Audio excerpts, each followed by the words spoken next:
Hello students, in today's class I will teach you the poem Keep It Clean. The title of the poem is Keep It Clean. Okay, so before starting the poem, here is some introduction about the poem. That is, as a citizen of this country, it is our duty to keep our surroundings neat and clean.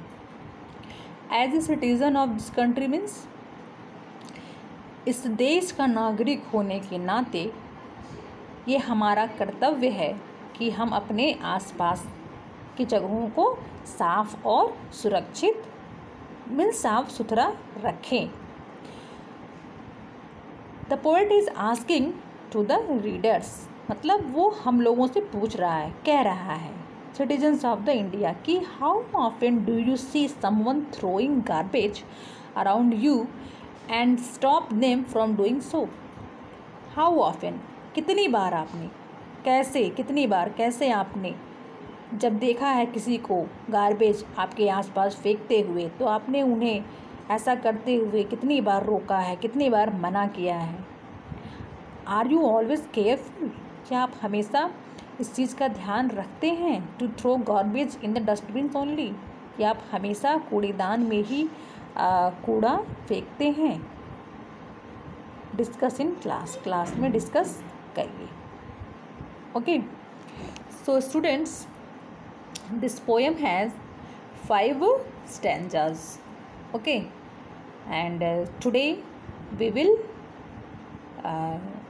read only 3 stanzas of this poem. Okay, so let's recite the poem and understood. This city is dirty, ये शहर गंदा है. Was their remark, was their remark means ये उनका remark था, ये उनका कहना था, ठीक है, कि ये शहर गंदा है. People ease themselves, okay, people ease themselves in the big public park. So when we,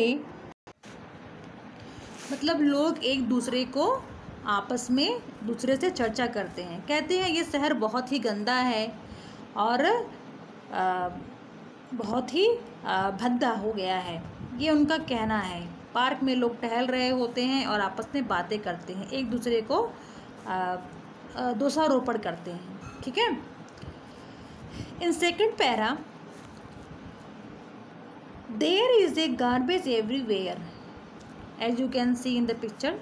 this is the dustbin and garbage is thrown here and there. Okay, in the big public park, जहाँ लोग टहलने घूमने जाते हैं, dustbin रखा हुआ रहता है, फिर भी लोग जहाँ तहाँ कूड़ों का ढेर, रैपर्स फेंक देते हैं. Okay, so we throw it without a thought. आपस में लोग बात कर रहे हैं, कह रहे हैं कि हम इसे बिना सोचे समझे जहाँ तहाँ फेंक देते हैं. Though to keep clean from childhood we are taught. Though means यद्यपि की, टू कीप क्लीन, साफ सुथरा रखना, फ्रॉम चाइल्डहुड, बचपन से, वी आर टॉट, हमें ये सिखाया गया है, हमें ये बताया गया है कि हमें साफ़ सफाई रखनी चाहिए. फिर भी हम क्या करते हैं, हम गार्बेज, कूड़े के ढेर को डस्टबिन में नहीं डाल के जहाँ तहाँ फेंक देते हैं. ठीक है, कैसे? Sip the Frooti, munch the chips.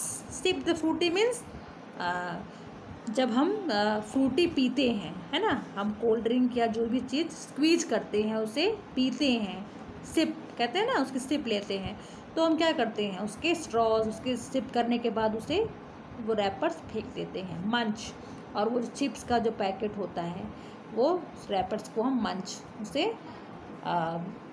फेंक देते हैं. Throw the wrappers on the ground, उसके यूज़ करने के बाद उसके रैपर्स को हम ग्राउंड में जहाँ तहाँ फेंक देते हैं. When there is so much garbage, और जब वहाँ पे बहुत सारा कूड़े का ढेर इकट्ठा हो जाता है, क्या होता है, तो वहाँ बहुत सारा कूड़े का ढेर इकट्ठा हो जाता है. Why should I bother if more is found. Bother means परेशान होना, टू कंसर्न, चिंता करना, किसी चीज़ को लेकर के परेशान होना. तो कह रहा है कि मैं क्यों चिंता करूं, मुझे क्यों परेशान होना चाहिए यदि ये सब चीज़ें वहाँ ज़्यादा मात्रा में पाई जाती हैं. मैं तो अकेले का जिम्मेदार हूँ नहीं, हर कोई वो काम कर रहा है. ठीक है. तो इस पोएम में क्लीननेस दिखाई गई है कि हमारी क्या ड्यूटी है हमारे एनवायरनमेंट के प्रति, हमारे कंट्री के प्रति एज ए सिटीज़न होने के नाते हमारी क्या ड्यूटी है सफाई को लेकर के और क्लीननेस को लेकर के ये बताया गया है इस पोएम में. कैसे हम अपने शहर को, अपने सराउंडिंग्स को सुरक्षित रखें. So in the next class we will continue the poem, remaining stanzas of the poem. Okay, and your homework is you have to learn first 8 lines, means 2 stanzas of this poem. Okay, thank you.